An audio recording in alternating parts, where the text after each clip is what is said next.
ঐ অলপ পাছতে তোক ল'ৰা ঘৰৰ মানুহে চাবলৈ আহিব। ইয়াতে মই 3খন শাৰী দিছোঁ। এই 3খন শাৰীৰ ভিতৰত যোনখনে তোৰ পচন্দ হয় সেইখনকে পিন্ধি বাহিৰলৈ ওলাই আহিবি। আৰু এটা কথা, মুখখনৰ লগতে ডিঙি, হাত, পেট, পিঠি, ভৰি যি ঠাই ওলাই থাকে গোটেই ঠাইবোৰতে অলপ অলপ বেছিকৈ মেকআপ লগাবি। আজি এই মানুহঘৰৰ সৈতে তোক চাবলৈ অহা 20 ঘৰমান মানুহ হ'ল। এঘৰো মানুহেই তোক পচন্দ নকৰিলে। সকলোৱে তোৰ মুখখন দেখাৰ পাছত সম্বন্ধটো নাকচ কৰি দিয়ে। আৰু তোৰ কাৰণে আমি কিমান ল'ৰা চাম তই কচোন। এইবাৰ যদি এই মানুহঘৰেও তোক নাকচ কৰে তেনেহ'লে চাই ল'বি কিন্তু তোক কি কৰিম মই। বিচনাৰ ওপৰতে শাৰীকেইখন থলোঁ, তাৰ পৰা এখন পিন্ধি আহিবি। তোৰ লগতে ককাইৰ আৰু মোৰো শান্তি নাইকিয়া হৈছে। ৰাতি টোপনি নহা হৈছে। তোক কেনেকৈ কাৰ হাতত গতি লগাওঁ তাকেই চিন্তা কৰি থাকোঁ।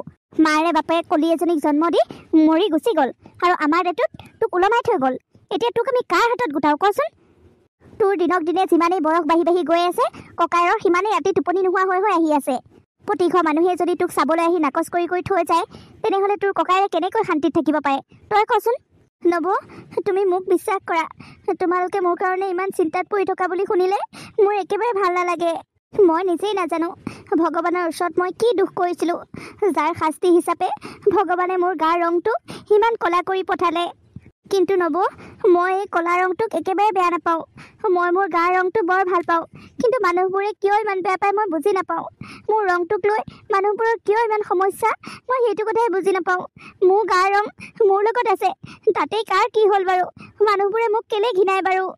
মোৰ এই গা ক'লা ৰংটোৰ কাৰণে সৰুৰ পৰাই মানুহৰ পৰা অৱহেলা পাই আহিছোঁ। মানুহে মোক ঘৃণায় কেৱল মোৰ গা এই ৰংটোৰ কাৰণে। কিন্তু মইতো লেতেৰা নহয়, মোৰ গা ৰংটোহে লেতেৰা। মানুহবোৰে এইবোৰ কথা কিয় বুজি নাপায়? ময়ো বিচাৰোঁ মোক কোনোবাই মৰম কৰক, ভালকৈ মাতক, মোৰো বিয়া হওক, মোৰো সংসাৰ এখন হওক। কিন্তু কোনেও মোক পচন্দে নকৰে। মই কি কৰিম বাৰু? কিন্তু নব, এইবাৰ মোক নিশ্চয় কোনোবাই পচন্দ কৰিব। তুমি চাবাচোন, মোৰ মনে কৈছে সেইবাৰ মোক কোনোবাই পচন্দ কৰিবই। তোৰ এইবোৰ কথা বহুত পুৰণি, বহুত দিনৰ পৰাই শুনি আহিছোঁ। ল'ৰাই চাব আহিলেই তোৰ এই ফাল্টু মনটোৱে তোক কয় তোক এইবাৰ পচন্দ কৰিব বুলি। পাছতচোন তোৰ মুখতে থু পেলাই থৈ গুচি যায়। ঘৰত এজনী ছোৱালী বুঢ়ী হৈ থকাটো কিমান লাজৰ কথা তই জাননে? তই জান? সকলো কামৰে এটা বয়স থাকে। তোৰ যেতিয়া এইখিনি বয়সতো বিয়াখন নহ'ল, চাওঁতে চাওঁতে তোৰতো বয়স গৈয়ে আছে। বয়স ভাটি দিয়াৰ পাছত তই কি কৰিবি? তোক কোনে বিয়া কৰাব? তোৰ কাৰণে মই বহুত মানুহৰ পৰাই লাজ পাব লগা হৈছে। মানুহে যেতিয়া তোক কলি কলি কৰি মাতে বা কলি বুলি হাঁহে, ঘিণ কৰে, তই তেতিয়াই ক'ৰবাত মৰিবগৈ নোৱাৰিছিলি? মাৰৰ বাপেৰৰ লগতে যদি তয়ো মৰিলি হয় তেতিয়াই লেঠা ছিগিল হয়। এতিয়ালৈকে এইবোৰ টেনশ্যন আমি ইমান লৈয়ে থাকিব লগা নহ'ল হয়। শান্তিত থাকিব পাৰিলোঁ হয়। তয়ো শান্তিত থাকিলি হয়, আমিও শান্তিত থাকিলোঁ হয়। কিন্তু তোৰ মাৰে বাপে নিজে মৰি গ'ল, তোক আকৌ আমাৰ দেউতাক ওলমাই দি থৈ গ'ল।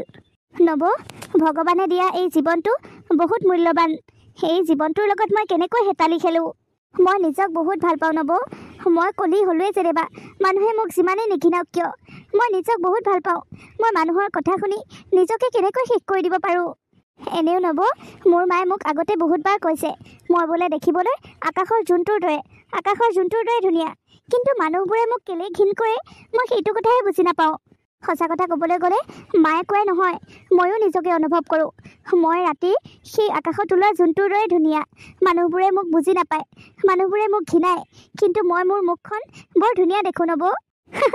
তোৰ মায়ে তোক আকাশৰ জোনটোৰ লগত তুলনা কৰিছিল। তেওঁ অৱশ্যে মিছা কথা কোৱা নাছিল চাগৈ। তই আকাশত থকা জোনটোৰ দৰে ধুনীয়া, কিন্তু কোনটো জোনৰ কথা কৈছিল বুজি পাইছনে নাই? সেই যে অমাৱস্যাত ওলাই ক'লা জোনটোৰ কথা কৈছিল।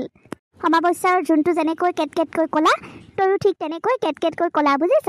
তোৰ মাৰে তোৰ তুলনা ঠিক বস্তুৰ সৈতে কৰি থৈ গৈছে। হ'ব দিয়া নব, হ'ব।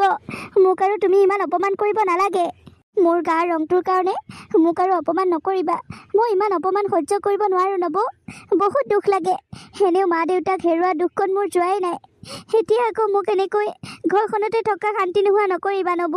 মইতো সকলোকে ভাল পাওঁ, তোমালোককো ভাল পাওঁ, গাঁৱৰ মানুহবোৰকো ভাল পাওঁ। মোক কেলে কোনেও ভাল নাপায়? মোৰ লগত কোনো থাকিব নিবিচাৰে, কোনো মোক মাতিব নিবিচাৰে। কিয়? মোৰ গাৰ ক'লা ৰংটোৰ কাৰণে। আজিকালি সকলোৰ পৰাই আঁতৰি থাকোঁ, কাৰোৰ পৰা একো আশা নকৰোঁ। মই বুজি পাই গ'লোঁ এই পৃথিৱীত মোক ভাল পোৱা মানুহ কোনো নাই। মই একেবাৰে অকলশৰীয়া। হ'ব, তোৰ এই লেকচাৰবোৰ শুনি থাকিলে আলহী আহি ঘৰ ওলাবহি। মই আলহী খোৱা বোৱাৰ ব্যৱস্থা কৰোঁগৈ। তই ধুনীয়াকৈ নিজকে সজাই পৰাই ওলাই আহিবি। আৰু মনত ৰাখিবি, আলহীয়ে যাতে তোক ক'লা বুলি হাঁহি নাকচ নকৰে। এইবাৰ যেনেকৈ নহওক এইটো সম্বন্ধ ফিক্স কৰিবই লাগিব। প্ৰত্যেকবাৰেতো মোৰ ফালৰ পৰা মই সম্পূৰ্ণ চেষ্টা কৰোঁ। তেওঁলোকে মোক পচন্দ কৰক, তেওঁলোকে এই বিয়াখনত হাঁ কওক, কিন্তু তেওঁলোকে মোক দেখাৰ পাছতেই নাকচ কৰি দিয়ে। সেইটোতো মোৰ দুখ নহয় নব। এইবোৰ কাৰ কাৰণে হৈ আছে, এইবোৰৰ কাৰণে কোন জগৰীয়া, তয়ো জানো ময়ো জানো। সেইবোৰ কথা এতিয়া উলিয়াই এনেই সময় নষ্ট কৰি থাকিব নালাগে। ভালদৰে ওলাই মেলি বাহিৰলৈ আহিবি। হ'ব দিয়া নব। বহুত ক'লা মানুহ দেখিছোঁ, কিন্তু এই নিচিনা ক'লা মানুহ দেখা নাই দেই। মানুহ ইমান ক'লা হৈ পৃথিৱীত জন্ম ল'ব লাগেনে বাৰু? হে ঈশ্বৰ, হে দয়াময়, সেইবাৰ যেনেকৈ নহওক ল'ৰাঘৰে মোক পচন্দ কৰাই দিবা প্ৰভু। সেইবাৰ যদি মোক পচন্দ নকৰে তেনেহ'লে মই বৰ লাজ পাম। এই পৃথিৱীখনৰ ভিতৰত চাগৈ মই প্ৰথম ছোৱালী, যিজনী ছোৱালীক 20-21টা ল'ৰাই চাব অহাৰ পাছতো কাৰোৰে পচন্দ হোৱা নাই। মই দেখিবলৈ ইমান বেয়া নে? মোৰ গাৰ ৰংটো ইমান বেয়া নে? মানুহে মোক ইমান ঘিণ কৰেনে এই গাৰ ৰংটোৰ কাৰণে? মইনো এই ক'লা ৰংটোৰ কাৰণে কাৰোৰে যোগ্য নহয়নে? চাহ জলপান খোৱা মেলাটো সকলোখিনি হৈ গ'ল। এতিয়া ছোৱালীজনীকহে দেখা নাই। ছোৱালীজনীক যদি এবাৰ দেখাই দিয়া হয় তেনেহ'লে ভাল আছিল। যিটো কামৰ কাৰণে আহিছোঁ এতিয়ালৈকে সেইটো কামেই হোৱা নাই দেখোন। আপোনাৰ ননন্দীয়েকক ওলাওঁতে আৰু কিমান সময় লাগিব? মোৰ ল'ৰাটোৱে ইমান সময় ধৈৰ্য ধৰি থাকিবলৈ বৰ বেয়া পায়। সিমান সময়ৰ পৰা ৱেইট কৰিছোঁ, আমাৰো দেৰি হৈছে দিয়কচোন। আপোনাৰ ননন্দীয়েকক সোনকালে মাত দিয়ক। ভাবিছিলোঁ চাহ জলপান দিওঁতে দেখা পাম, তেতিয়াও নেদেখিলোঁ। এতিয়ালৈকে দেখা নাই। আমাৰ দেৰি হৈছে নহয়, অকণমান সোনকালে আহিব দিয়ক আকৌ। হে ভগৱান, আপুনি মোৰ ননন্দজনীক এতিয়ালৈকে দেখাই নাই। সেইজনী কি মোৰ পাছতে দেখোন থিয় হৈ আছে। তাই দেখোন আপোনালোকক সকলোকে চাহ জলপান দিছে।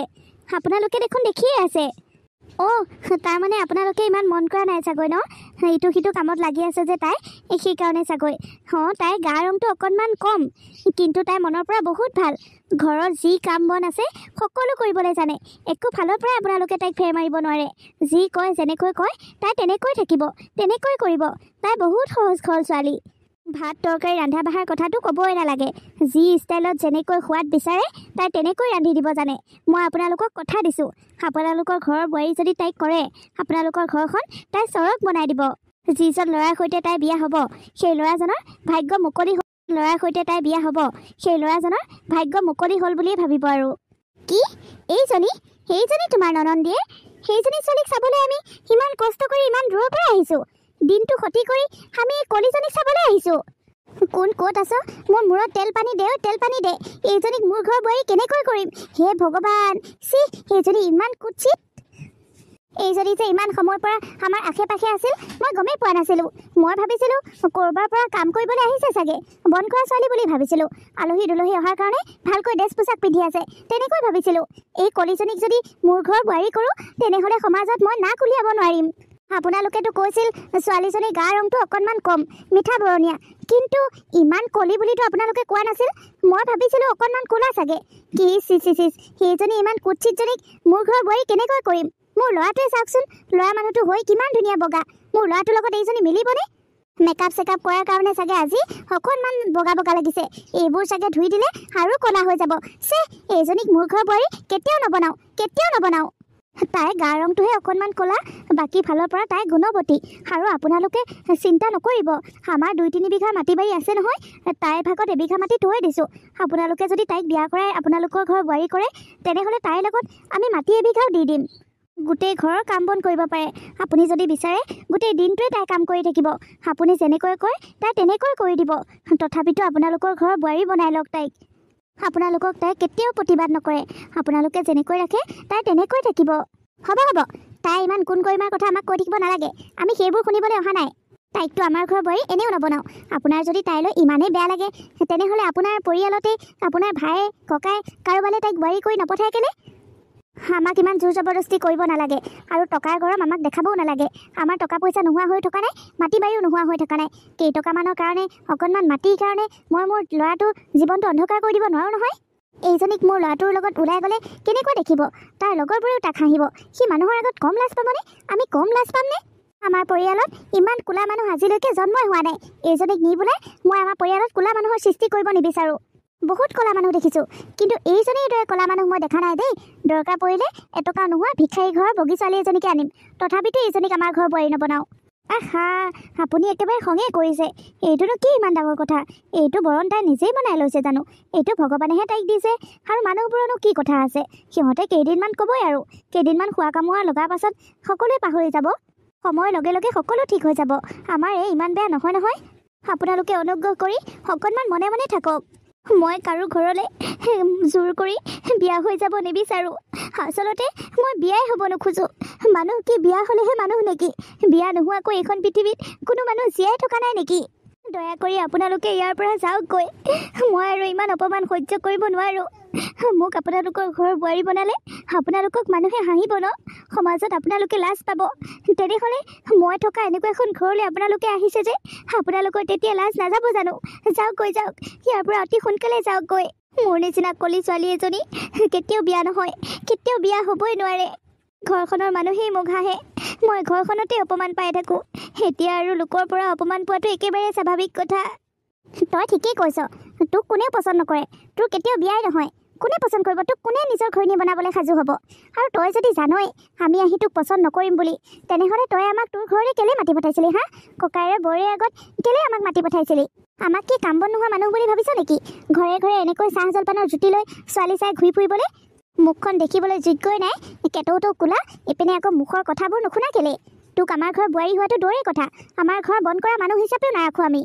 আজি মোৰ মা দেউতা নাই যে, মা দেউতা নথকাৰ কাৰণে মোক সকলোৱে কথা শুনাবলৈ সাহ পায়, সকলোৱে যি টি কথা শুনাই থৈ যায়। যদি আজি মোৰ মা দেউতা জীয়াই থকা হ'লে আপুনি মোক এইখিনি কথা কেতিয়াও শুনাব নোৱাৰিলে হয়। মই ইমান কষ্ট পাবলগীয়া কেতিয়াও নহ'ল হয়। মোৰ গাৰ বৰণটো যে ক'লা, তাত কি মোৰ দুখ নেকি? সৃষ্টি কৰাজনেই তেনেকৈ সৃষ্টি কৰিছে, তাত এতিয়া আপুনি মই কৈ কি পাম? মা ব'লা, অলৰেডি মোৰ বহুত দেৰি হৈছে। এনেকৈ ইয়াত লোকৰ কথা শুনি আৰু দেৰি কৰি থাকিব নোৱাৰোঁ। ব'লা যাওঁগৈ। অঁ বাবা, ব'ল যাওঁগৈ ব'ল। এইজনী আমাৰ ঘৰৰ বোৱাৰী হোৱা যোগ্য একেবাৰে নহয়। এইজনী কথাবোৰ শুনি থকাৰ কোনো দৰকাৰ নাই। বেলেগ এজনী ছোৱালীৰ খবৰ পাইছিলোঁ নহয়, ব'ল বাহিৰে বাহিৰে সেই ছোৱালীজনীকে চাই যাওঁ। ব'লা মা ব'লা। ৰ'বচোন, শুনকচোন, এই মানুহ ঘৰো গুচি গ'ল দেখোন। ঐ কলি, কলি, তোৰ এতিয়া কলিজাখন শান্তি পৰিছে হা? মানুহ ঘৰক পঠালি নহয়। মই ইমান মিছা মিছা কথা কৈ কৈ মানুহ ঘৰক ভুলাইছিলোঁ, তই আকৌ মানুহ ঘৰক গুচি যাবলৈ কলি। তই মোৰ চকুৰ আগলৈ কেতিয়াও নাহিবি, তোৰ এই ৰূপটো মোক কেতিয়াও নেদেখাবি। মাৰে বাপেৰে জন্ম দি আমাৰ তেটোত তোক ওলমাই মৰি গ'ল, এতিয়া আমাৰ গতি নাইকিয়া হৈছে তোৰ কাৰণে। তোৰ বয়সৰ চব ছোৱালীয়ে বিয়া হৈ গ'ল, সকলোৰে ল'ৰা ছোৱালী হ'লগৈ, তোক এতিয়ালৈকে আমি বিয়াই দিবলৈ পৰা নাই। নবৌ, তুমি শুনিছিলানে নাই? তেওঁলোকে মোক কিমান অপমান কৰিছে। তেওঁলোকে দেখোন কোনো কাৰণতে তেওঁলোকৰ ঘৰৰ মোক বোৱাৰী নবনায়, আনকি বন কৰা ছোৱালী বুলি হিচাপেও নাৰাখে। এনেকুৱা মানুহৰ পৰা তুমি কি আশা কৰিব পাৰা? য'তে মৰ গৈ, মুঠতে আমাক তই শান্তি দে, বুজিছ? তই আমাৰ জীৱনৰ পৰা আঁতৰি যা, আঁতৰি যা। ঠিক আছে নবৌ, তোমালোকে যদি সেইটো বিচাৰিছা তেনেহ'লে মই সেইটোকে কৰিম। আজি এইখন ঘৰ এৰি মই গুচি যাম। মোৰ কাৰণে তোমালোকৰ অশান্তি হোৱাটো মই একেবাৰে নিবিচাৰোঁ। মই যামগৈ ক'ৰবালৈ, য'তে যেনেকৈ পাৰোঁ তেনেকৈ তাতে থাকিমগৈ। মই নিজৰ দায়িত্ব নিজে ল'ম নবৌ, মই ইমান দুৰ্বল নহয়, মই নিজৰ দায়িত্ব নিজে ল'ব পাৰোঁ। তোমালোকে আৰু মোৰ পৰা ইমান অশান্তি পাই থাকিব নালাগে। মই নিজেই আঁতৰি যাম তোমালোকৰ জীৱনৰ পৰা। তোমালোক সুখত থাকা নবৌ, মই নিজৰ ৰাস্তাত নিজে গুচি যাওঁগৈ। যি হয় হ'ব আৰু। ভগৱানে এইখন পৃথিৱীত মোক এনেকৈ পঠাইছে যেতিয়া আৰু ভগৱানে যেনেকৈ বিচাৰে তেনেকৈ থাকিম। ভগৱানে মোৰ ভাগ্যখন যেনেকৈ লিখিছে সকলো তেনেকৈ হৈ যাব। যা গৈ যা, তই খুব ভাল সিদ্ধান্তই লৈছ। আমাৰ পৰা যদি আঁতৰি যাম বুলি ভাবিছ তেনেহ'লে যা গৈ যা। তই আঁতৰি গ'লেহে তোৰ ককাইৰো অকণমান চিন্তা কমিব আৰু মোৰো কমিব, ঘৰখনলৈ অকণমান সুখ শান্তি আহিব। যা, আজি যা। ঠিক আছে নবৌ, আজিয়ে যামগৈ।